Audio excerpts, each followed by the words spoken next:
Hello dear student, कैसे आप लोग? उम्मीद करते हैं आप लोग मस्त होंगे, स्वस्थ होंगे और तंदुरुस्त होंगे। डियर स्टूडेंट, आज की जो क्लास होने वाली है प्रश्नावली 1.2 का है, जो कि आपका प्रश्न जो है एनसीईआरटी से है।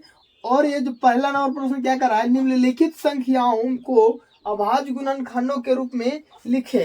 निम्नलिखित संख्याओं को अभाज्य गुणनखंडों के रूप में लिखना है। तो सबसे पहले देखिए क्या कर रहा है, 140। तो इसको अभाज्य गुणनखंड निकालते हैं।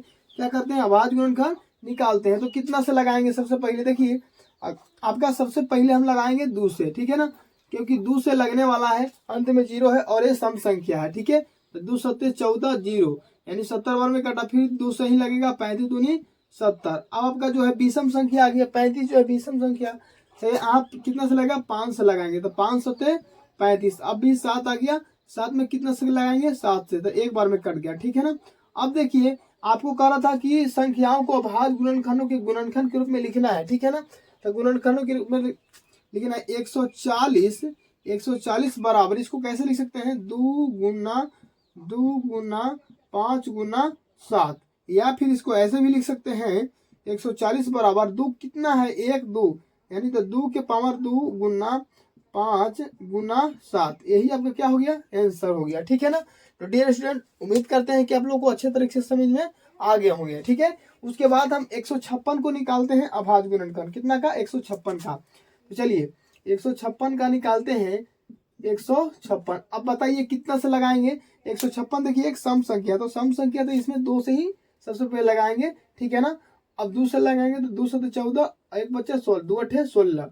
उसके बाद 2 से लगाएंगे, ठीक है ना, यानी डिवाइड देते जा रहे हैं इसमें। अब डिवाइड दिए 2 से 78 में तो आएगा 36, दो तिहाई 6 और 2 नवा 18, 39। अब तो आपका कटने वाला 13 से कटेगा, 3 से 1 दूरी, 13 तिहाई 39। अब फिर कटेगा 13 से ही कटेगा, 13 एकम 13। अब यहाँ आपका देखिए जो है 156 का अभाज्य गुणनखंड कितना आया?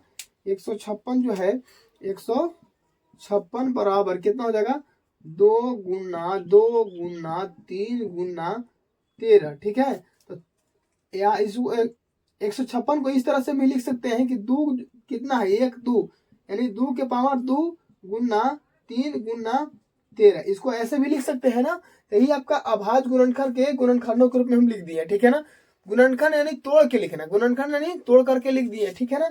चलिए अब उम्मीद करते हैं कि ये भी प्रश्न आपको समझ में अच्छे तरीके से आगे होंगे। अब हम तीसरा नंबर को सोल्व करते हैं। तीसरा नंबर क्या कर रहा है? 38 25 है, 38 और 25 यानी 3825 है। सबसे पहले देखिए आपका विषम संख्या है, यानी कि या तो 3 से लगेगा या तो 5 से लगेगा, क्योंकि लास्ट में 5 है, ठीक है। तो आपके देखिए 3 और 3 11, 2 13, 13 और 5 18, यानी 3 से लगेगा आपका, ठीक है ना। 3 से लगाए, 3 एकम 3, फिर 3 दूनी 6, फिर 22 हो गया, 3 7 21, 3 25 15, ठीक है ना। अब ये देखिए कितना से लगेगा।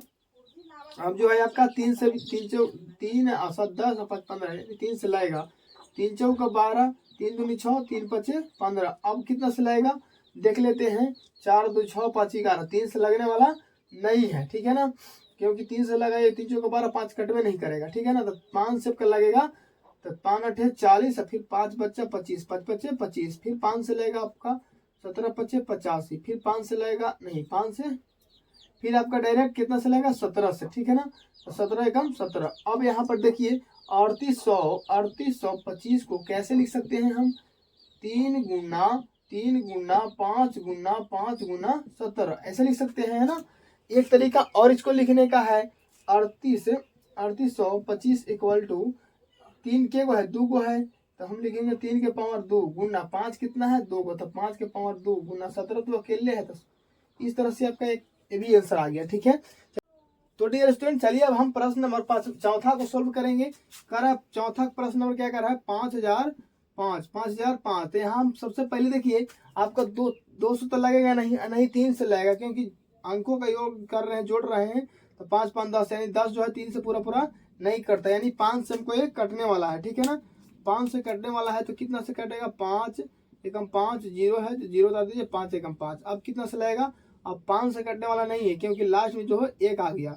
अब 5 से कटने का नहीं होता है कि 0 और 5 रहना चाहिए अंतिम में, ठीक है ना। तो यहाँ अंतिम 1 आ गया, यानी कि 7 से लगेगा। 7 का 7 एक बार में लगाए तो 3 बच्चा 30 हो गया, ठीक है ना। 7 चौका 28, यानी 2 बचा, 2 बचा तो 21 हो गया, तो 7 21।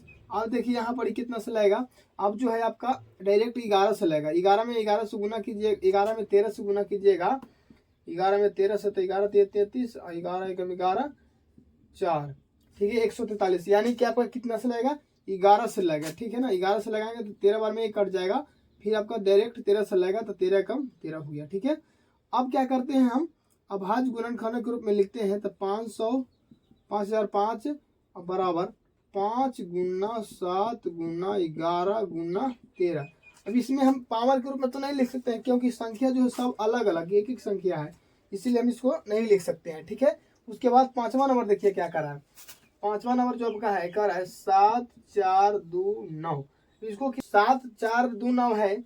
अब देखिए 7429 है, तो इसको कितना से लगाएंगे, हम क्या लगाएंगे, 17 से डायरेक्ट लगाएंगे। कितना से लगाएंगे, 17 से डायरेक्ट लगाएंगे। 17 से लगाइएगा तो आपका कितना बार में कटेगा, 17 चौका 68। आप डिवाइड करके देख लीजिएगा, ठीक है। 74 29 अब कितना बार में लगेगा, 17 चौका 68 है, 2 14 में से हट के 6 कट जाएगा आपका, 77 51 लगेगा 1 1 और ये 17 से 19 से, ठीक है ना। यानी 17 से कटा तो कितना बार में कटा, 17 437 बार में, ठीक है। उसके बाद देखिएगा आपका कितना से लगेगा, आपका जो लगेगा 19 से लगेगा, तो 19 से भाग दीजिएगा तो कितना बार में कटेगा आपका, 19 दूनी 38 है, 19 दूनी 38 38 और 5 और 19 57 23 बार में, ठीक है ना। अब ये 23 से लगेगा, 23 से कम 23, ठीक है। अब आपका जो क्या करेंगे हम, 74 और 29 बराबर कितना हो जाएगा, 17 गुना 19 गुना 23। यही आपका क्या होगा, आंसर हो गया। क्योंकि यहाँ पर हम स्क्वायर करके नहीं लिख सकते हैं, अलग अलग जो है आपका संख्या आया है, ठीक है ना। तो उम्मीद करते हैं डियर स्टूडेंट आपको प्रश्न समझ में बिल्कुल अच्छे तरीके से आ गए होंगे। चैनल पर नए हैं तो चैनल को सब्सक्राइब जरूर कर लीजिएगा।